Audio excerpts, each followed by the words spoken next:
지난주 오늘 사실 이 본문 가지고 말씀을 전했는데 오늘 이 분노에 관한 주제로 말씀을 다시 한번 준비합니다. 세계적인 오케스트라 지휘자 토스카니니라는 분이 있습니다. 이분은 아주 명지휘자였는데요. 이 지휘자로는 성공한 사람입니다. 그러나 그 인생은 늘 불행한 이유가 뭐냐면 너무나 화 잘 내기로 소문난 사람이었다는 거죠.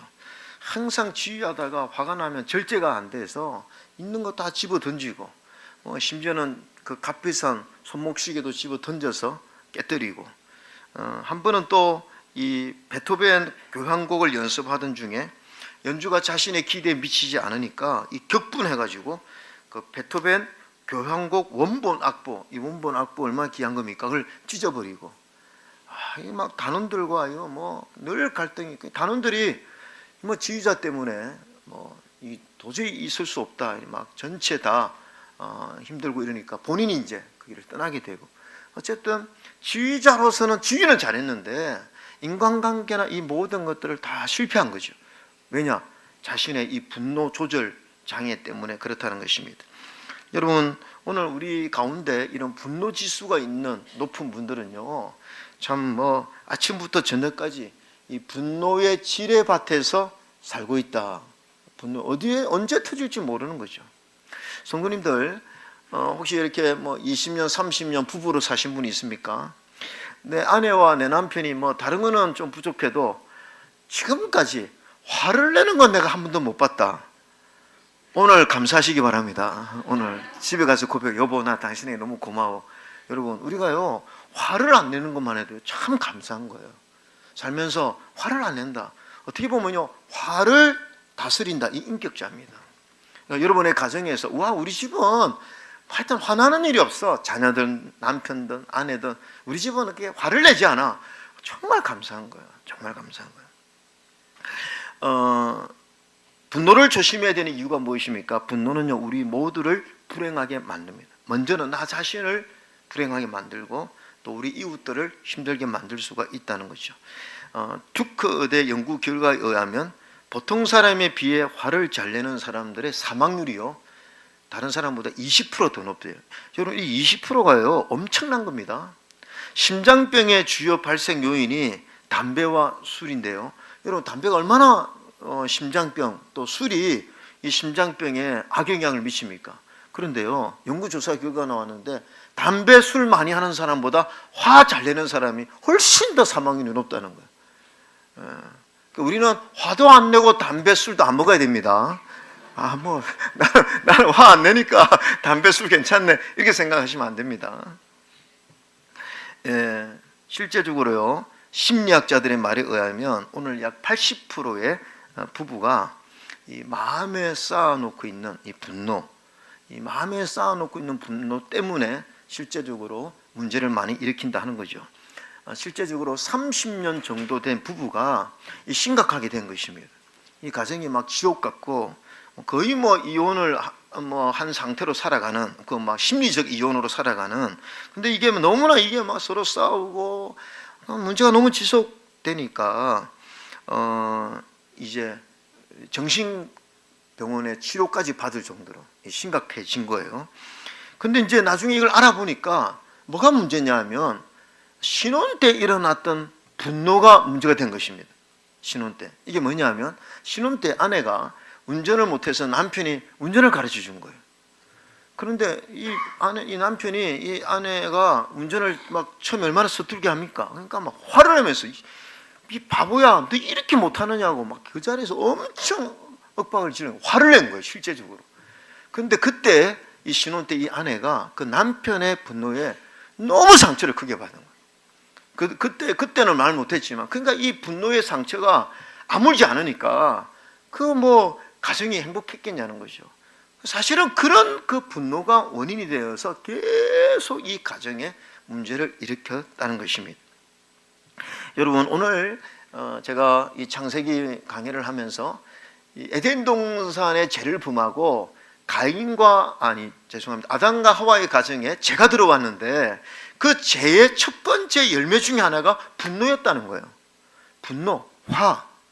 그래서 이 분노는 우리가 늘 조심해야 되는, 우리 삶을 망치게 하는 그 죄의 열매니까 우리가 조심해야 된다는 것입니다.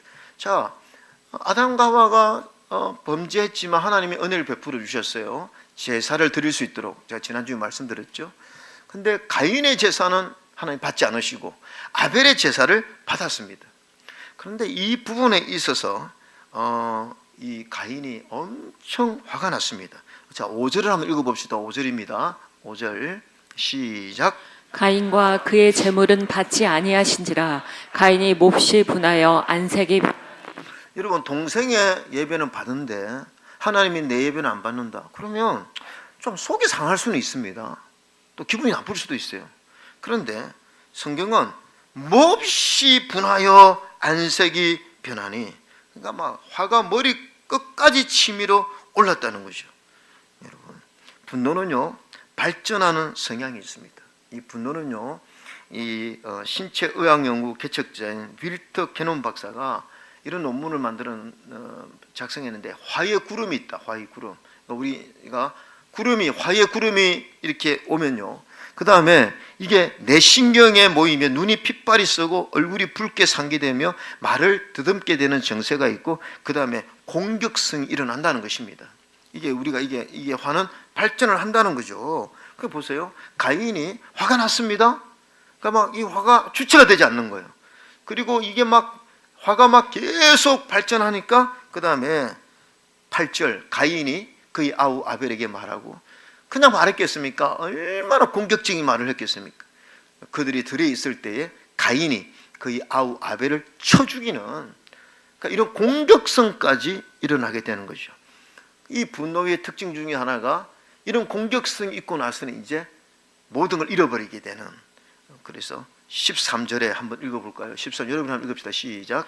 가인이 여호와께 아뢰되 내 죄벌이 지기가 너무 무거우니이다. 이 순간 이 분노가 절제가 안 되니까 아벨을 죽였는데, 이 가인이 불행했다 고백합니다. 나 이거 너무 죄가 너무 무겁습니다. 견디기 어렵습니다. 얼마나 이 죄책감이 크고, 또 동생 어쨌든 죽었으니까 얼마나 상실감이 크고, 또 부모님에게도 상처를 주고 가정이 깨지고 부모님과의 관계도 어색해지고, 그러니까 이게 너무 내가 이 재벌이 무겁다 이렇게 고백하고 있는 거죠. 자, 여러분, 우리가 이게 분노를 하면요, 우리의 가진 것들을 많이 잃어버릴 수 있는 가능성이 있기 때문에 우리 믿는 자들이 항상 이 분노를 잘 다스려야 되는데, 오늘 제가 3가지, 첫 번째, 하나님의 시각으로 바라볼 때 우리는 이길 수가 있습니다. 여러분, 이 분노 자체는 죄가 아니에요. 누구든지 화가 하나도 안 난다. 오히려 그게 문제입니다. 하나님께서 우리에게는 이런 화를 내는 감정을 허락하셨죠. 모든 분노에는 이유가 있습니다. 거룩한 분노도 있고요. 근데 개인적으로는 이게 우리가 화가 날 때, 욕구 충족이 안 되면 화가 나고, 인정받지 못할 때 화가 나고, 섭섭할 때 화가 나고, 대인관계에서 부당한 대우를 받고 있다고 생각하면 화가 나고, 또 자존심이 약한 사람들은요, 누가 나를 무시하면 엄청 화가 나죠. 어쨌든 그런데 가만히 생각해 보면 이 모든 분노는요, 내 입장에서 출발한다는 거죠. 내가 그렇게 바라보고 내가 그렇게 판단하니까 화가 난다는 것입니다. 그래서 그런데 문제는 뭐냐? 내가 그렇게 판단하고 내가 그렇게 바라보아서 화가 나는데 내 판단 기준이 틀릴 때가 있어요. 여러분, 지금 대한민국이요, 양쪽으로 갈라졌습니다. 한쪽에서는 막 대통령 탄핵을 찬성하는 걸로, 이분들은 왜 화가 나느냐, 왜 대통령을 이렇게 하느냐, 화가 나고, 이 반대쪽에서는 대통령이 탄핵돼야 된다, 왜 대통령을 탄핵시키지 않느냐, 화가 나가지고 지금 두 사람이 완전히 극단적으로 지금 화를 내고 있습니다. 누가 맞습니까? 그런데 화를 내는 입장은 뭐냐면 전부 다 자기의 기준에서 화가 난다는 거죠. 똑같은 입장에서는 왜 다르게 화가 납니까? 이쪽에서는 이렇게 화가 나고 왜 이쪽에서는 이렇게 화가 납니까? 그럼 왜냐?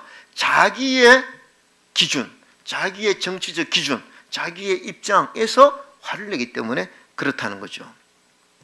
그런데 여러분, 문제는 뭐냐면 영어 사전에 보면 이 화가, 분노의 정의가 이렇게 나와 있는데요, 분노란 진짜로 잘못된 것 혹은 오해로 잘못된 것에 의해서 생겨나는 아주 불쾌한 감정을 말한다 그랬어요. 분노가 뭐냐 하면 진짜로 잘못된 것 혹은 오해로 잘못된 것, 이런 것들에 의해서 불쾌한 감정인데, 여러분, 근데 문제가 뭐냐 하면 진짜로 잘못되어서 내가 화를 낼 때도 있지만 오해로 잘못된 것 때문에 화를 낼 때가 더 많다는 거예요. 여러분, 우리 인생 돌이켜보면 그때 막 엄청나게 화를 냈잖아요. 나중에 내가 왜 안 했지? 이거 화낼 일이 아닌데 내가 오해했네. 그럴 때 얼마나 많습니까? 그럴 때가, 그래서 항상 우리가 화가 날 때는요, 내 기준보다는 다른 사람의 입장을 먼저 한번 생각해 볼 필요가 있고요. 그 다음에 좀 더 넓게는 하나님의 시각으로 이걸 좀 바라보려고 하는 훈련이 오늘 우리에게 필요하다는 것입니다. 요셉은요, 화날 일이 많았습니다. 근데 요셉은 하나님의 관점에서 항상 이런 상황을 바라보니까 이 화를 이길 수가 있었다는 거죠. 우리 인간관계도요, 화내는 거, 특히 이제 남편과 아내와의 관계 속에서 내 입장에서 화낼 때가 참 많습니다. 상대방의 입장에서 생각해 보면 충분히 이해가 되기 때문에 화를 조절할 수가 있죠. 이런 얘기 있습니다. 어떤 의과대학을 졸업하고 레지던트 과정을 밟는 두 의사가 점심 먹고 병원 앞 벤치에서 쉬고 있었는데, 그 쉬고 있는데 그 앞에서 어떤 남자가 두 다리를 모으고 안짱다리로 걸으면서 두 팔을 뒤틀고 막 얼굴에 인상을 쓰면서 피지땀을 흘리면서 걸어오고 있는데, 한 레지던트가 안 됐다, 내성마비다, 이렇게 한 거죠. 그러니까 옆에 있는 다른 레지던트가 아니야, 내가 볼 때는 내성마비가 아니야, 편두통성 간질 같아, 이렇게 한 거예요. 그러면서 한 사람은 내성마비다, 한 사람은 간질이 같다, 이렇게 한 거죠. 근데 그 사람이 쭉 이렇게 걸어오면서 그 두 사람 앞에서도만 이렇게 물어봤답니다. 더듬더듬, 급해서 그런데 화장실이 어딥니까? 화장실 갖고 가고 싶은 사람을 내성마비 환자로 만들고 이 의사들이 관질 환자로 만들었다는 거죠. 우스갯소리지만 항상 의사들은 그렇게 판단한다는 거죠. 항상 사람을 이렇게. 그러니까 우리가 이런 오판을 할 수 있기 때문에 화를 내기 전에는 항상 먼저 다른 사람의 입장을 생각해야 돼요. 여러분, 하나님이 오늘 가인에게 이렇게 물어보시는 겁니다. 6절 한번 읽어봅시다. 6절 시작. 여호와께서 가인에게 이르시되 내가 분하여 함은 어찌됨이며 안색의 변함은 어찌됨이냐. 10절 제가 읽습니다. 이르시되 내가 무엇을 하였느냐? 내 아우의 핏소리가 땅에서부터 내게 호소하느니라. 너는 너 때문에 너의 기준에서 너가 화가 났지만 너 왜 화내느냐? 너가 화해의 원인이다. 하나님 그렇게 말씀하시는 거죠. 너가 화낼 이유가 없다. 예배의 결정구자는 나다. 너가 예배를 잘못 들었으면 하나님 앞에 회개하고 예배를 더 잘 드리려고 해야 되지. 왜 예배를 받으시는 그 아벨을 미워해서 아벨을 죽이느냐? 너 화내는 건 잘못이다. 하나님 그렇게 지금 지적하는 거죠. 그래서 항상 여러분, 우리가 뭔가 화가 날 때는요, 항상 좀 이런 관점, 상대방의 관점, 하나님의 관점으로 보는 훈련이 필요하는데, 하나 제가 예를 들어드리면, 어떤 사춘기 아들이 있었는데 이 사춘기 아들을 볼 때마다 이 엄마가 분노가 있었대요. 왜냐하면 게으르고 공부 안 하고 거칠고 인격적으로 부모를 존중하지 않고, 그러니까 막 내가 지금까지 이 아이를 키운 것이 한꺼번에 무너지는, 그러니까 볼 때마다 막 화가 치미르는 거죠. 근데 이제 이분이 그래도 믿음의 사람이고 매일 묵상을 하는데, 경건 생활을 하는데 갑자기 자식을 기다려주지 못하는 자신에게 더 원인이 있다는 걸 깨달았대요. 내가 이 아들을 볼 때마다 화가 났는데 그 묵상을 하면서 이 아이를 기다려주지 못하는 조급한 이 엄마의 마음, 이게 더 문제라고 생각이 들었던 거죠. 왜냐하면 하나님이 나를 기다려주셔서, 나도 참 대단히 문제가 많았는데 하나님이 나를 인내주셔서 내가 여기까지 올 수 있지 않았느냐. 하나님이 나를 기다려줘서 내가 여기까지 왔는데 나는 왜 내 아들을 기다려주지 못하나. 그걸 깨달으니까요, 그 다음부터 아들이 밉지 않더래요. 나도 우리 아들 기다려줘야 되겠다. 사실은 그런 관점이 뭡니까? 항상 아들에게 문제가 있다고 생각했는데 그 아들을 기다려주지 못하는 나에게 있구나. 이렇게 되면 이제 우리가 분노를 잘 조절할 수가 있다는 거죠. 여러분, 두 번째가 뭐냐 하면, 분노는요, 믿음으로 다스려야 된다는 것입니다. 자, 분노는 믿음으로. 왜냐하면 신약 성경에 이 분노에 대해서 많은 간접적인 구절이 있는데 성경은요 분노 자체를 죄라고 하지 않습니다. 그리고 분노를 하는 것을 뭐가 이렇게 지적하지 않습니다. 성경은 분노는 있는데 그 분노가 죄를 짓지 않도록 하라는 거예요. 그 분노가 선을 행할 수 있도록, 그 분노가 창조적인 에너지를 가질 수 있도록 그 믿음으로 절제하고 다스려라 이렇게 말씀하고 있습니다. 자, 에베소서 4장 26절에 한번 보겠습니다. 에베소서 4장 26절 같이 한번 읽겠습니다. 시작. 분을 내어도 죄를 짓지 말며 해가 지도록 분을 품지 말고. 예, 그다음 27절에 마귀에게 틈을 주지 말라. 여러분 누구나 우리는 화가 나는 감정이 있을 수 있어요. 내 컨디션이 안 좋으면 그냥 좀 화가 날 때도 있고 그렇지 않습니까? 내 마음속에서 화날 일이 많이 있을 수 있습니다. 또 화를 너무 표출 안 해도 이게 문제예요. 너무 화를 표출을 안 하면요 내 이 속에서 병이 드는 거 화병이라고 그러지 않습니까? 그것도 나쁜 거죠. 그런데 이제 성경은 이 부분에서 화를 품지 말아요. 품지 말아요. 이런 표현을 하고 있습니다. 품는 게 뭡니까? 이걸 막 해결을 하지 않고 이걸 끝까지 복수하면서 이 화를 그냥 정폭시키면서 화가 죄가 되도록 그렇게 하지 말라는 거죠. 그래서 항상 화를 냈다든지 화날 일이 있다든지 이렇게 해서 이게 문제가 생기면 빨리 가서 이 문제를 적극적으로 해결을 하려고 노력해야 된다는 것입니다. 그래서 우리 예수 믿는 사람들, 우리 하나님교회 성도님들은요, 제가 제 아내와 저와 제가 30년 이상 살았는데 저도 화날 때가 있지 않습니까? 자주 화를 내지 않지만요 한 번씩 화날 때가 있습니다. 저도. 그러면 제가 이제 아내에게 화를 확 내요. 그러면 화가 났으니까 화가 나는 거예요. 제가 화날 일을 있으니까 제가 아내에게 화를 냈어요. 그 다음에 이 해결이 잘 안 되더라고요. 왜냐하면 내가 이렇게 말하면 해결이 안 돼요. 아니 내가 화가 난 것은 당신이 그렇게 했기 때문에 화가 난 거라고. 당신이 그렇게 하지 않았으면 내가 화낼 일이 없던데 당신이 그렇게 해서 내가 화냈는데 미안하다. 이렇게 말하면요 절대로 화해가 안 돼요. 제가 그걸 깨달았어요. 그 더 문제가 생겨요. 그럴 때는 여보 내가 화내서 미안해요. 그걸로 끝.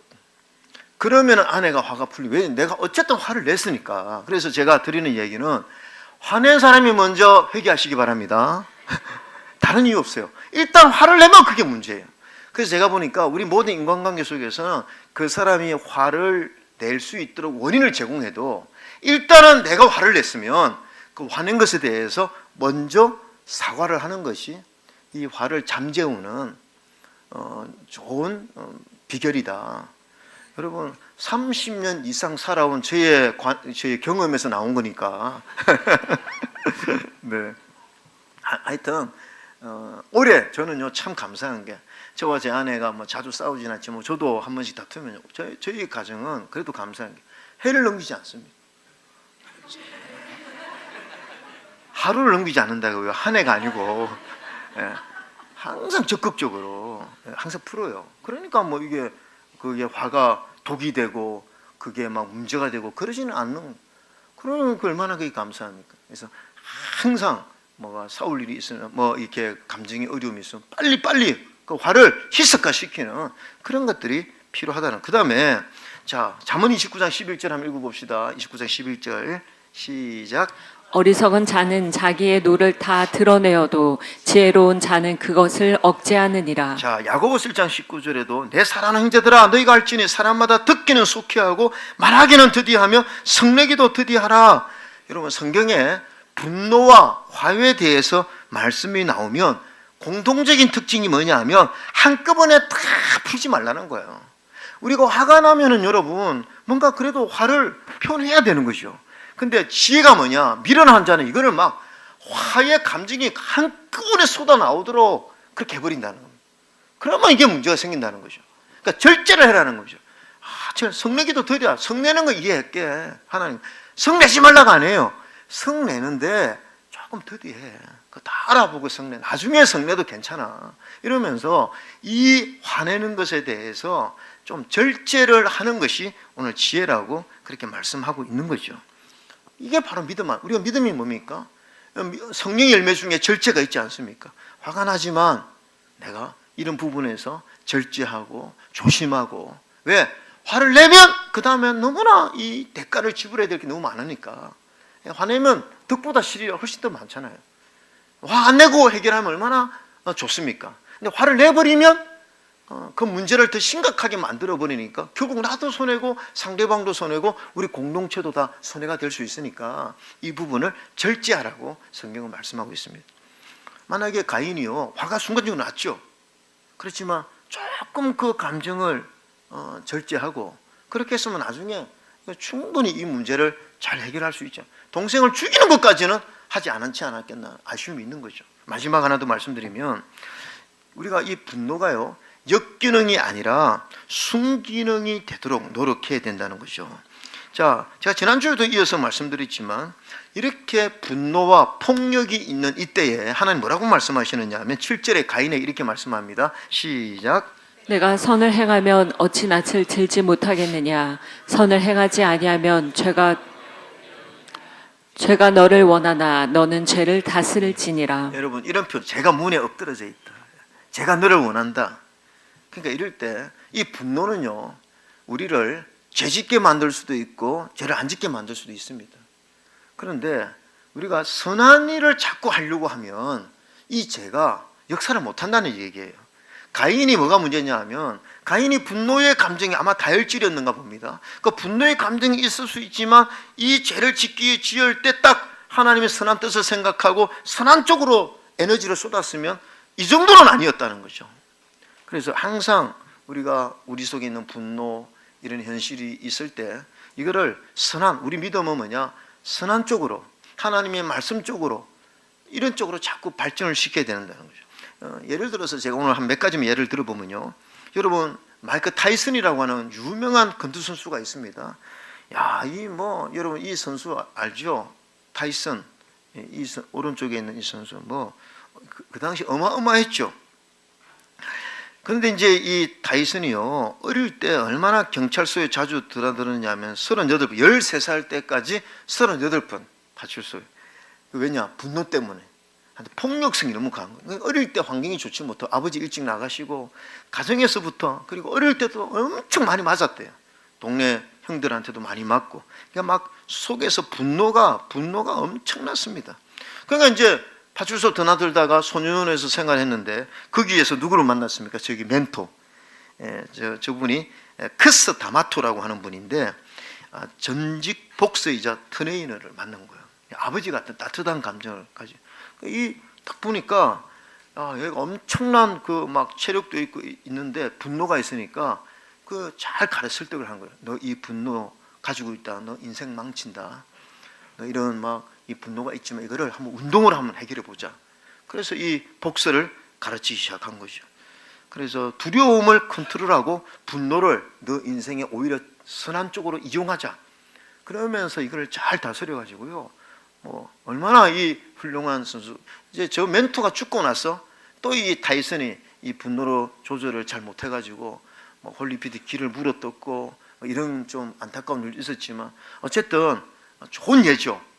어릴 때 그 분노를 선한 좋은 쪽으로 이렇게 승화시켰다는 것이죠. 한 가지 더 예를 들면요, 이천환 씨가 쓴 연탄길 3권에 어떤 할아버지 이야기가 소개됐는데, 사회복지과에 근무하는 영주라는 공무원이 새로운 근무지로 발령을 받고 아침 일찍 출근을 준비하고 육교 계단을 올라가는데 눈이 내린 때인데 어떤 할아버지가 이 새벽에 나와서 눈을 치우는 거예요.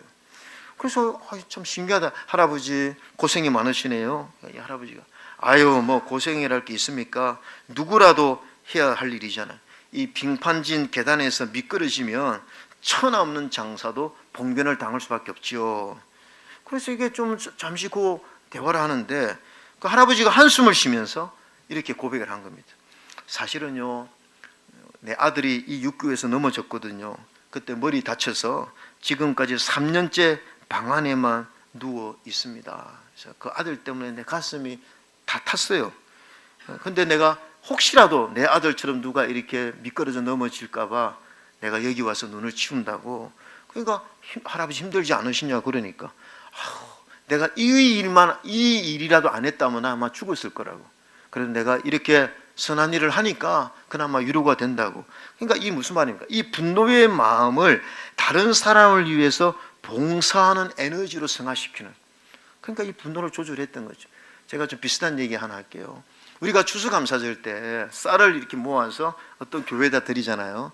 그 교회 목사님이 이렇게 노숙자들 식사 무료 급식하는 그 봉사하는 목사님이신데, 제가 이전에 배드민턴을 10수년 쳤습니다. 저쪽에 그 배드민턴 구장이 저기 있어요. 새벽기도, 그때는 새벽기도가 있었는데 새벽기도 마치고 배드민턴을 치러 가려고 하면 그 목사님, 제가 우리 연합회 아는 목사님인데 그 목사님이 꼭 그 육교 밑에서 그 초등학교 아이들을 그 건널 때 수신호를 해주는 거예요. 그 내가 보니까 육교를 건너가야 되는데 급하니까 아이들이 그 신호등이 없는 데서 그냥 막 건너가니까 거기서 딱 건너갈 수 있도록 수신호를 해주는데, 제가 신기한 게 눈이 오나 비가 오나, 제가 한 10년을 다녔잖아요. 언제나 목사님이 거기서 그거를 봉사를 하시더라고요. 그래서 속으로 참 저 목사님 저렇게 봉사를 잘하시네. 네, 그런 생각을 했어요. 근데 나중에 이제 그 목사님하고 교제하면서 알게 된 게 뭐냐면, 그 목사님의 아들이 초등학교 때 그 육교를 건너가야 되는데 그냥 밑으로 건너가다 교통사고로 죽은 거예요. 그러니까 그 목사님이 얼마나 그게 그 당시로 상처가 되고 분노가 되겠습니까? 아들이 거기서 죽었으니. 그리고 왜 이런데 이렇게 이 학생들이, 초등학교 학생들이 이렇게 많이 건너가는데 왜 여기에 조치를 안 했느냐, 그런 막 분노의 마음이 있었겠지 않았겠습니까? 근데 그 목사님은 나 같은 이런 일을 다른 사람이 당하면 안 된다. 그래가지고 매일 가서 그렇게 봉사하면서 이 분노의 에너지를 순기능으로 성화시킨, 그러면서 그 분노를 달래고, 저는 이런 것들이, 이런 모습들이 우리 하나님이 기뻐하는 그리스도인의 모습인 줄로 믿습니다. 우리가 인생 살아가면서 얼마나 화날 일이 많습니까? 그런데 그 화난 일 때문에 오히려 더 죄를 많이 짓고 더 폭력적이 되고 더 인생을 망치고 사는 사람이 있는가 하면은, 오히려 그 억울하고 그 분노 때문에 오히려 더 선한 일 쪽으로, 하나님 기뻐하는 일 쪽으로 더 적극적으로 살아가는 그런 아름다운 사람들도 있는데, 하나님이 기뻐하는 사람은 바로 이 분노를 믿음으로 승화시키는 사람인 줄로 믿습니다. 오늘 우리 하나님의 성도님들은 이 분노를 잘 조절해서 여러분의 인생이 행복하고 복되기를 주의 이름으로 축원합니다. 아멘.